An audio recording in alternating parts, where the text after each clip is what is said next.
ಈ ಪ್ರಕರಣವನ್ನು ಭೇದಿಸಬೇಕಾಗಿದೆ. 14 ವರ್ಷದ ಹೆಣ್ಣುಮಗು. ಆಕೆ ಶಾಲೆಯಲ್ಲಿ ಓದ್ತಿದ್ದಳು. ಆಕೆಗೆ ಮಾತು ಬರ್ತಾ ಇರಲಿಲ್ಲ ಅಂತಿದೆ. ಅದಾದ ನಂತರ ಇದು ಹಾಸ್ಟೆಲ್ನಿಂದ ಕೇವಲ 1 ತಿಂಗಳಾಗಿತ್ತು ಬಂದು. ಬಟ್ ಈ ಪ್ರಾಂತ್ಯದಲ್ಲಿ ಯಾವತ್ತೂ ಆ ರೀತಿಯ ಘಟನೆಗಳು ನಡೆದಿಲ್ಲ. ಅಂದಮೇಲೆ ಈ ಒಂದು ಹೆಣ್ಣು ಮಗುವಿನ ವಿಚಾರದಲ್ಲಿ ಯಾಕೆ ಹೀಗೆ ನಡೆದಿದೆ ಮತ್ತು ಇದರ ಹಿಂದೆ ಯಾರಿದ್ದಾರೆ, ಇದನ್ನು ಪೊಲೀಸ್ನವರು ಸಂಪೂರ್ಣವಾಗಿ ಭೇದಿಸಬೇಕು. ತಕ್ಷಣ ಅವರನ್ನು ಅರೆಸ್ಟ್ ಮಾಡಬೇಕು. ಈ ಕೆಲಸ ಇದುವರೆಗೂ ಇಷ್ಟು ತಡ ಆಗಿರೋದೇ ತಪ್ಪಾಗಿದೆ ಅಂತ ಕಾಣುತ್ತೆ.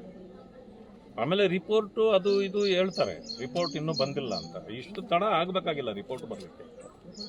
FSL ರಿಪೋರ್ಟ್ ಆಗಿರ್ಬೋದು, ಯಾವುದೇ ಆಗಿರ್ಬೋದು, ಇಷ್ಟು ತಡ ಆಗಬಾರ್ದಾಗಿತ್ತು. ಆದರೆ ರಿಪೋರ್ಟ್ ಬರಲಿ, ರಿಪೋರ್ಟ್ ಯಾವಾಗಾದರೂ ಬರಲಿ. ಬಟ್ ಸಾವಾಗಿದೆ. ಈ ಸಾವಿಗೆ ಕಾರಣ ಏನು ಅನ್ನೋದನ್ನು ಪೊಲೀಸ್ನವರು ಹೇಳಲೇಬೇಕಲ್ಲ. ಆದ್ದರಿಂದ ನಮಗೆ ಅನಿಸ್ತಾ ಇರ್ತಕ್ಕಂಥದ್ದು, ಅವರ ಹೇಳಿಕೆಗಳ ಪ್ರಕಾರವೂ ಕೂಡ ಇದು ರೈಲ್ವೆ ಆಕ್ಸಿಡೆಂಟು ಅಲ್ಲ, ಇದು ಸುಯಿಸೈಡು ಅಲ್ಲ. ಯಾಕೆಂತಂದರೆ ಆಕೆ ಬಹಳ ಸಂತೋಷವಾಗಿ ಆವತ್ತು ಮದರ್ಸ್ ಡೇ ಇದ್ದ ಕಾರಣ ಮನೆಯಲ್ಲಿ ತಾಯಿ ಜೊತೆಯಲ್ಲಿ ಬಹಳ ಖುಷಿಯಿಂದ ಕೊಂಡಾಡಿ ಇದಾಗಿ ಸಂಜೆ ಹೊರಗಡೆ ಹೋಗಿರೋದಿಲ್ಲ. ಆಗಿರ್ತಕ್ಕಂಥ ಸಂದರ್ಭದಲ್ಲಿ ಇದು ಆ ರೀತಿ ಆಗಲಿಕ್ಕೆ ಸಾಧ್ಯತೆಗಳೇ ಇಲ್ಲ. ಅವರೇ ಹೇಳೋ ಪ್ರಕಾರ ಇದು ರೇಪ್ ಅಂಡ್ ಮರ್ಡರ್ ಇದಾಗಿದೆ. ನಾವು ನೋಡಿದಾಗ ಕತ್ತಿನ ಮೇಲೆ ಸರಿಯಾಗಿ ಏನೋ ಶೂ ಕಾಲಿನಲ್ಲಿ ಕಾಲಿಟ್ಟು ಅದನ್ನು ಇದು ಮಾಡಿದ್ದಾರೆ. ಈ ಕಾಲುಗಳನ್ನ ಕೈಗಳನ್ನ ತಿರುಗಿಸಿದ್ದಾರೆ ಅಂತ ಹೇಳ್ತಾರೆ. ಇಲ್ಲಿಗೆ ಹೊಡೆದಿದ್ದಾರೆ, ಅದು ಇದಾಗಿದೆ. ಮತ್ತು ಸಿಗರೇಟಲ್ಲೆಲ್ಲ ಸುಟ್ಟಿದ್ದಾರೆ ಅಂತ ಕೂಡ ಹೇಳ್ತಾರೆ.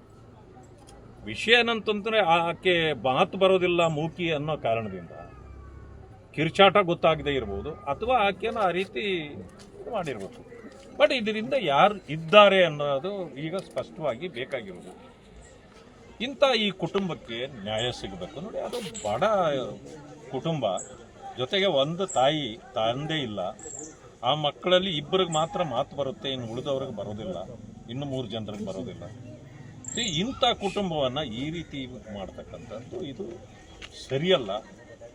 ಆದ್ದರಿಂದ ನಾನು ಪೊಲೀಸ್ ವ್ಯವಸ್ಥೆಯಲ್ಲಿ ಮತ್ತು ನಾನೀಗ SP ಅವರನ್ನು ಹೋಗಿ ಭೇಟಿ ಮಾಡೋನಿದ್ದೇನೆ.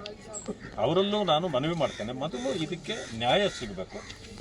ಆ ಕಾರಣದಿಂದ ಅವರು ತಕ್ಷಣ ಇದರ ಹಿಂದೆ ಯಾರಿದ್ದಾರೆ ಅನ್ನೋದನ್ನು ಭೇದಿಸಿ ಅರೆಸ್ಟ್ ಮಾಡಬೇಕು ಅಂತೀವಿ. ಪೊಲೀಸರೇ